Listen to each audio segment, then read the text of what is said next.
I spoke with Robert Lawrence, the professor of international trade and investment at Harvard University, and I asked him why he thinks the TTIP deal is different than other agreements. Well, this deal is very important because Europe and the United States are trying to do something together which they've been unable to do in the past. And that is to conclude an agreement that doesn't only deal with the border barriers like tariffs, but in particular deals with things like regulations and standards.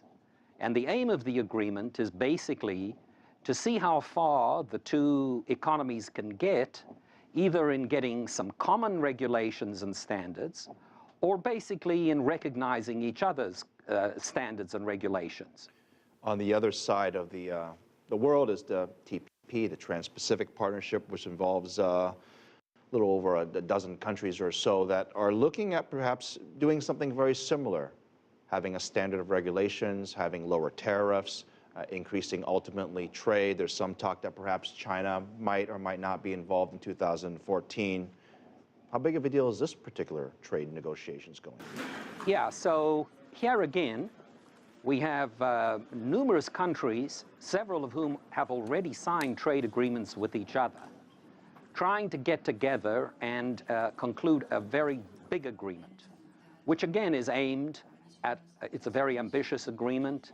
It doesn't only include trade in goods, it includes things like trade in services, you know, things like insurance and financial services. It's also an effort to try to get to lower the transactions costs, basically to allow the global supply chains that today produce our products to operate more efficiently. We no longer have products that are made in a single country. If you looked at your virtually any product you buy, it's made in many countries.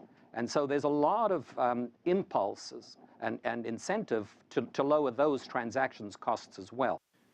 The World Trade Organization recently did finalize a deal, albeit perhaps not everything for everyone, but it was a success in a lot of people's eyes that they actually agreed on something. 159 countries came to agreement to reduce tariffs and push the ball forward, so to speak. As you look at that, do you think the WTO has been as successful as you would have wished? Well, I would say, quite frankly, no. They did come up with some agreement, and it's good that some agreement was reached at Bali, but it really isn't the agreement that people are looking for or that the countries have basically been negotiating over the last 12 years. There are numerous countries who simply aren't interested in the kinds of agreements that the US and these other countries are negotiating regionally. There are many developing countries who say, look, we're just not ready to open our markets to free investment, and we're not ready to hinder our policy space when it comes to agreeing on common regulations.